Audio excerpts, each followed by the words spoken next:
안녕하세요. 모두 리뷰입니다. 나는 솔로에서 영호는 보기 드문 인물이었어요.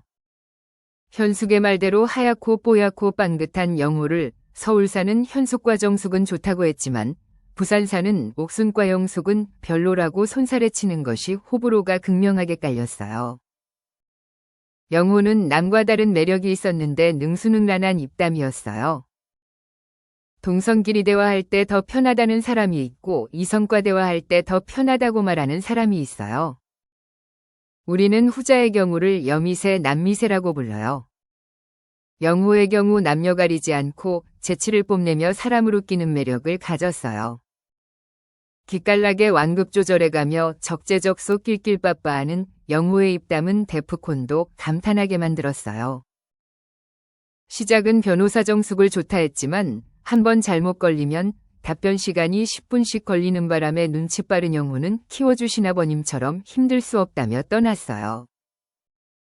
여자 첫인상 선택 때 자신을 선택한 순자 현숙 중 다음으로 누구를 알아볼까 고민하던 영호는 광수와 껄끄럽게 지내기는 싫었기에 순자를 선택했어요. 타 프로그램 나가서 전문직 배우자 찾고 전 남친을 일반인이라고 칭하는 사람 금나누는 발언에 쎄하다는 욕 한 바가지 미리 마시고 시작했던 음악인 순자는 여러 남성의 선택을 받았어요. 도도한 외모에 차가운 이미지의 순자는 말솜씨의 털털함이 행동의 덧니처럼 나사 하나 빠진 허당미를 뽐내는 반전 매력을 가졌어요. 영호가 이 사람 저 사람 두루 잘 지낸다는 건 그만큼 상대방의 눈치를 잘 살핀다는 뜻이에요. 이것이 쉬운 일이 아니라는 건 다들 알 것이에요. 영호와 정숙의 대화 때 보면 영호의 깔끔한 대화 기술을 볼 수 있어요. 아직도 자신을 좋아한다고 믿는 정숙을 정리하고 싶었던 영호는 정숙의 마음이 최대한 상하지 않게 정리를 했는데요. 어때요? 상철님과 잘 맞는 것 같아요. 세모? 어장관리하고 싶었던 정숙은 좋다 나쁘다 확답을 하지 않았어요. 정숙님과 나는 관심사가 달라요. 나는 집돌이, 정숙님은 박순이. 그렇지만 저는 연애를 하면 연애에만 집중하는 편이에요. 자기 옷장 속의 영호인 줄 알았는데 자기가 영호 옷장에서 방생되는 처지에 처해진 걸 눈치챈 정숙은 못 나가겠다고 영호를 붙잡는 꼴이 됐어요. 상철님은 제가 알기론 저한테만 관심이 있어요. 영호님이 현숙님과 대화해보고 싶다고 했지만 그래도 저는 아직 호감이 있어요. 정숙은 영호를 상철과 비교하며 자신이 상품성을 어필했지만 정숙의 말을 듣던 영호는 씩 미소를 지었어요. 이렇게 얘기해줘서 고마워요. 제가 3명까지 생각하는 게 애매했었는데 먼저 얘기해주니 고마워요. 속 내용은 영호가 정숙을 제외하는 것이지만 영호의 표현은 정숙이 마치 자신이 원해서 제 발로 나가는 것 같은 모양새를 만들었어요. 거기다 정숙에게 고맙다고까지 표현해 정숙의 기분을 상하지 않게 추켜 세웠어요. 살다 보면 상대방과 나의 목적이 상충할 때 누구의 감정도 해치지 않고 나의 뜻을 관철시키는 것이 여간 어려운 일이 아니라는 것을 알 것이에요.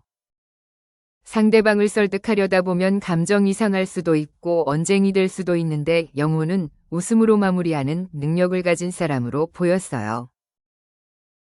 하지만 이런 영호도 순자 앞에만 가면 다른 사람이 되었어요. 시름시름 앓는 시한부도 아니고 나는 솔로 초반 날아다니던 영호는 최종 선택이 다가올수록 생기를 잃고 점점 말수가 줄어들었어요. 물론 영호가 의욕을 잃었던 이유가 자신이 원했던 1대1 데이트를 못 해봤기 때문이라고 할 수도 있어요. 하루 이틀 방영한 것도 아니고 나는 솔로 출연하면 1대다 데이트야 빈번히 일어난다는 것쯤은 다들 알고 있는 것이에요. 중반부를 넘어가면서 영호는 혼자 생각에 잠기고 한숨을 내쉬는 모습이 여러 번 비춰졌어요. 순자 역시 영호가 시작과 다르다는 것을 알았어요. 그것이 영호의 선택지에 아직 해결되지 않은 현숙이 있기 때문이라는 것도 알고 있었어요. 제작진의 영호 연숙몰이와 현숙이 이해할 수 없는 광수와의 애정 행각에 질려버린 많은 사람들은 차라리 영호 순자가 잘 되기를 바랬어요. 영호의 티키타카는 누구에게나 맞춰줄 수 있는 것이기에 순자와 위압이 특별히 좋아 보였다고 하기는 어려울 것이에요. 순자를 향한 마음이 진심이 아니었기에 순자와 낄낄거릴 만한 농담을 주고받는 것이 편했을지 몰라요. 오히려 현숙과 대화할 때 농담보다 진지한 대화를 나누던 모습이라던가 살짝 뚝딱거린 영호의 모습에서 더 진심이 담겨 있었던 게 아니었나 싶었어요. 최종 선택을 앞둔 마지막 데이트는 영호의 바램대로 순자와 1대1 데이트를 했어요. 서로가 서로를 선택하는 누가 봐도 최종 커플 수순이었지만 속은 봉합되지 않을 균열이 깊어지고 있는 중이었어요. 순자님은 사람과 친해지면 어때요? 나는 전기 좀 많은 스타일이에요. 3일 동안 순자님과 지내면서 내적으로 전기 많이 쌓였어. 난 좀 그랬어. 어제 아침, 어제 저녁, 오늘 아침에도 순자의 물음을 요리조리 빠져나가며 답하지 않던 영호는 정이라는 단어를 꺼냈어요. 순자님과 많이 친해졌나 봐. 더 신중하게 돼. 정이 많아 동물학대 영상 같은 건 못 본다는 영호는 마찬가지로 순자가 상처받은 동물 같아서 못 보겠다는 건지 아니면 정으로 친해졌다는 건지 아리송한 말들만 늘어났어요. 결국 내용이 없었어요, 말 자체에. 순자는 시원한 성격처럼 한마디로 정리했어요. 최종 선택을 앞두고 보통 예쓰면 은연중 혹은 확실하게 표현을 하는데 더 고민이 된다. 신중해진다와 같이 긍정도 부정도 아닌 태도를 취하는 것은 부정을 향해 질질 끌고 가려는 수작밖에 안 된다는 것을 알 것이에요. 영호와 영수는 비슷한 구석이 많았어요. 둘 다 현숙에게 호감을 느꼈지만 적극적으로 다가가지 않고 소극적인 자세로 일관했어요. 물론 관종 광인 광수의 결계에 쉽지 않았기도 했지만 상남자 형식이 있었기에 그것 때문이라고 치부하긴 부족함이 많을 것이에요. 영숙이 영호와 진지한 대화를 했었다면 이런 말을 했을지도 몰라요. 나는 솔로에 진심으로 임하는 걸까? 진실성에 의문이 가요. 철없고 순수한 면이 많은 영수야 아침 점심 저녁 먹으며 배가 불렀는지 함께 먹은 영숙 앞에서 허리띠 풀고 편하게 이런 말 저런 말 못된 말 상처 주는 말 속내를 마구 드러냈어요. 변호사 정숙과의 말겨루기에서 밀리지 않는 영호는 백년 묵은 능구렁이 아나콘다 백여우를 품어 그런지 절대 속내를 꺼내지 않았어요. 영호야말로 사회에서 보여주는 나와 실제 나의 모습이 영리하게 분리된 사람이라는 생각이 들었어요. 모두 앞에서 영철 광수의 짓궂은 농담에 주눅들지 않고 너스레 잘 받아치는 영호의 모습을 보면 그가 약속을 잡고 누구와 만나거나 밖에서 활동을 즐기기보다 집에서 쉬는 것을 좋아하는 내향형 인간이라고 상상하기는 쉽지 않아요.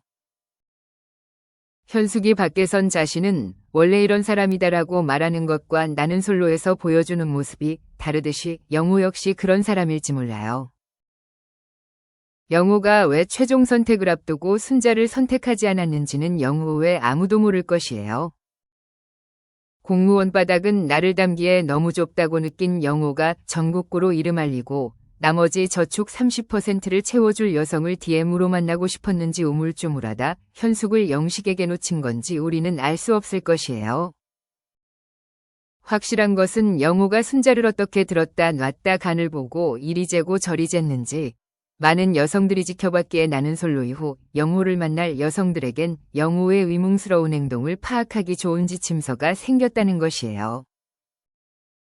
좋아요와 구독으로 힘을 주세요. 재미있는 리뷰 스토리로 보답할게요. 알고 싶은 듀뷰의 이야기가 있다면 댓글 달아주세요. 감사합니다.